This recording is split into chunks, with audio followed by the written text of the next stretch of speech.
All right, hey everyone. Welcome back. I'm so excited for this deep dive today. We're jumping into some pretty profound stuff. Yeah, I'm looking forward to this one.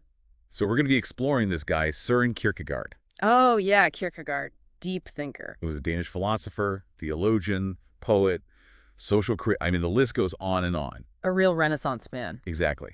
And he wrote these four upbuilding discourses. They were published back in 1843. Wow, so almost 200 years ago. You think they still hold up today? Oh, absolutely. We're going to Yeah. find out. That's the mission of this deep dive today, to see how Kierkegaard's ideas about faith, about life's struggles, how all that can still speak to us. Give us some anchors for the soul in 2024. Sounds like a plan. So where do we start? Well, the first discourse is titled The Expectancy of Faith. And right away, I think this is such a powerful idea, because how often do we think of faith as just kind of like this passive thing? Yeah, like just believing something without questioning. Right, but Kierkegaard, he flips that on its head. He says faith is actually an active state.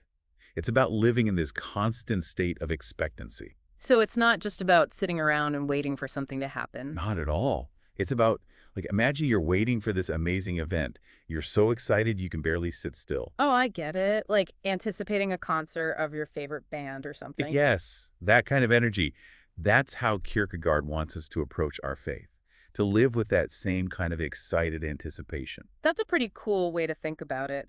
But to be honest, it seems kind of hard in today's world, you know? How do you mean? Well, we're so used to instant gratification. Everything's got to be fast now, now, now.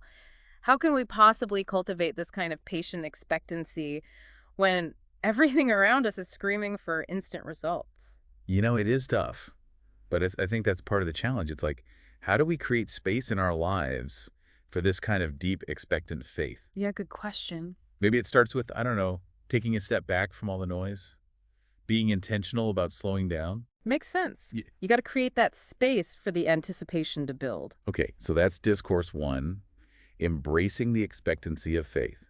Now, the second discourse, every good and perfect gift is from above.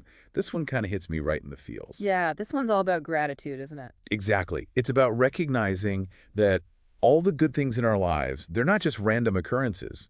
They come from a source beyond ourselves. So instead of just thinking, oh, I'm so lucky this happened, it's more like, wow, I'm so grateful for this gift. Right. And it's not just about the big stuff. It's about those little everyday blessings too. Like a sunny day or a good cup of coffee. Yes. Like right now, I'm just so grateful for this conversation, for the chance to dig into these ideas with you. Same here. And I think especially in today's world, with so much focus on individual achievement and all that, it's easy to slip into that I deserve this mindset. Oh, totally. But this discourse is like an antidote to that. It reminds us to be humble, Yeah. to recognize that we don't create all the good things in our lives. And that recognition, that can be a powerful engine for gratitude. I love that. An engine for gratitude. Okay, let's move on to the third discourse. Love will hide a multitude of sins. Ooh, this one is so timely, so relevant to what we're all experiencing these days. Yeah, talk about a divided world. It feels like everyone's at each other's throats all the time. Exactly. And this is where Kierkegaard's idea of love comes in. And he's not talking about that fluffy romantic love. No, not at all. He's talking about love as action, specifically the action of forgiveness. So it's not about ignoring or condoning wrongdoing. It's about actively choosing to let go of the anger, the resentment, the hurt. Right. And that's not easy, especially when someone's really wronged you. It's like, how can you possibly forgive them? But that's the power of it. Yeah. It's a deliberate choice to heal, even when it feels impossible. Yeah. To choose love over hate, understanding over judgment. And in a world where everyone's so quick to judge and condemn, that kind of forgiveness can be revolutionary. It's like a radical act of peacemaking. Okay, finally, let's get to the fourth discourse. To gain one's soul in patience. What's Kierkegaard's take on patience? Well, I think he sees patience as this, active process of inner growth. It's not about just passively waiting for things to get better. So it's not like, oh, I'm just going to sit here and grin and bear it. No, it's more like, okay, this situation is tough, but I'm going to use this time to learn and grow. It's like a sculptor, patiently chiseling away at a block of stone. It takes time and dedication to reveal the masterpiece within. That's a perfect analogy. And again, it goes against the grain of our culture, right? Everything's got to be fast, instant results. Right. But Kierkegaard is saying, hey, embrace the process. The struggle is part of the journey. So patience isn't just about waiting. It's about using that time to cultivate something beautiful within ourselves. Okay. Wow, okay. So we've covered a lot of ground here. Just to recap, Kierkegaard's 4 upbuilding discourses give us these 4 powerful principles for navigating life's complexities. Approaching faith with active expectancy, cultivating gratitude for all the good, choosing to forgive even when it's hard, and embracing patience as a pathway to growth.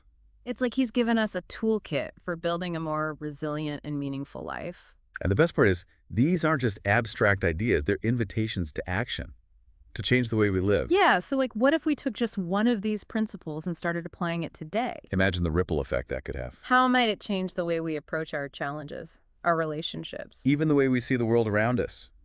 I think Kierkegaard would be thrilled to see how we take these ideas and make them our own, how we use them to build something beautiful in our own lives. And on that note, I encourage you to check out Kierkegaard's 4 upbuilding discourses for yourself. There's so much richness and depth to explore there. Absolutely. As always, keep diving deeper, my friends. Until next time. See ya.